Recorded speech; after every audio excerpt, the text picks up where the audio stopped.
Hey everybody, it's Mike.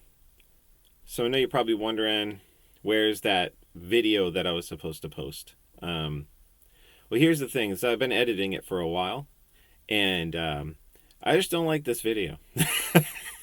Like, nothing I can do makes me like this video that I made.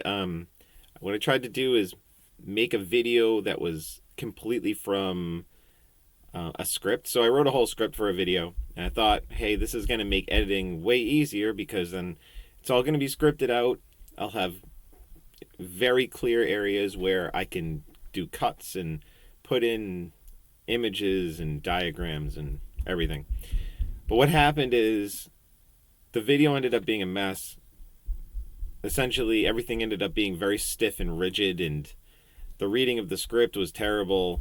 The pacing was not what I wanted it to be. So it just came out in a way that I didn't enjoy, and I thought would actually detract from its usefulness, just because people would be a bit cringy about how it was produced. I was a bit cringy about how it was produced, so I could just I just knew it wasn't going to be as useful as I wanted it to be. So what I'm working on now, or the idea that is coming out of that failed experiment, is I'm going to do a series on the occult and on occult philosophy. And essentially, the way the series is going to be is I'm going to do it like an introduction to occult philosophy as a general scope um, of the subject.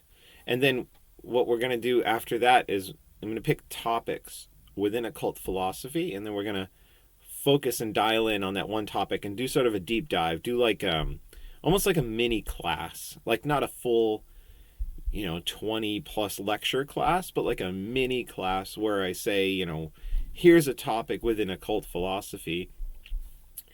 This is how you can approach that topic. This is how you can move that topic into your practice. This is how you could structure a practice around that.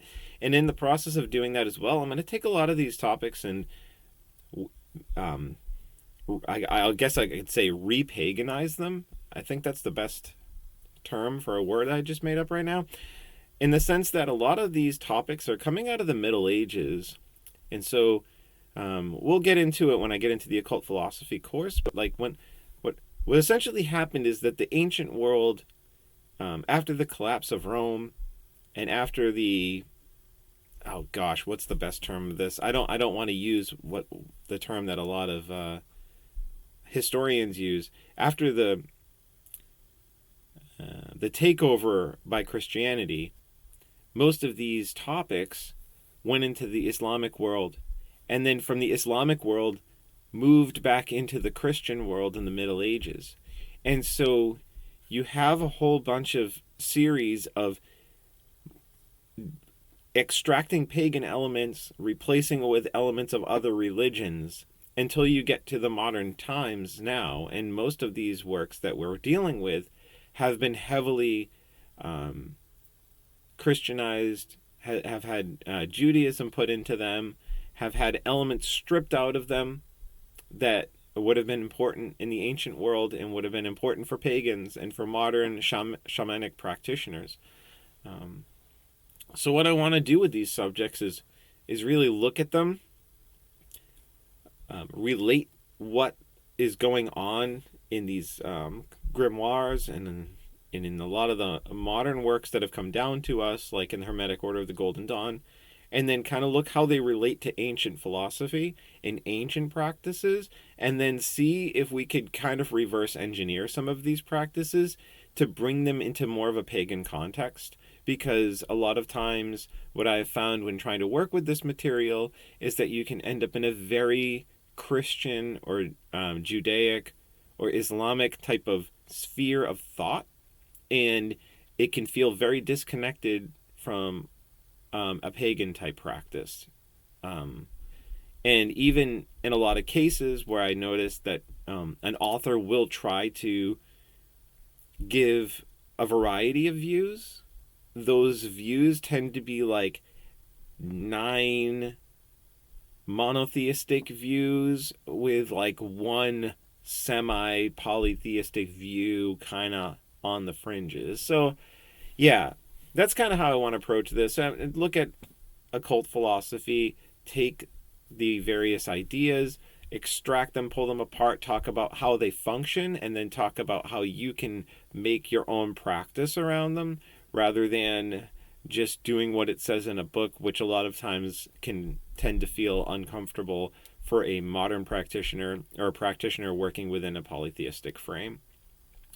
So that's the plan. That other video did have uses that I made, but I think I'm going to just trash that and take the ideas from that video and do them in a completely different way so that it doesn't end up being terrible. So that's pretty much it. And so I will try to post another video in another couple weeks, kind of taking the first step into this topic, and we can have a discussion in our Facebook group and in our Telegram group about how we want to approach this stuff and what people would be interested in kind of tackling first.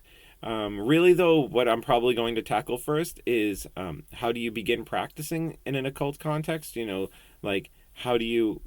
There's usually a period in which an occultist will do what's called preparatory work. And so we're going to have a discussion about that preparatory work for occult practice.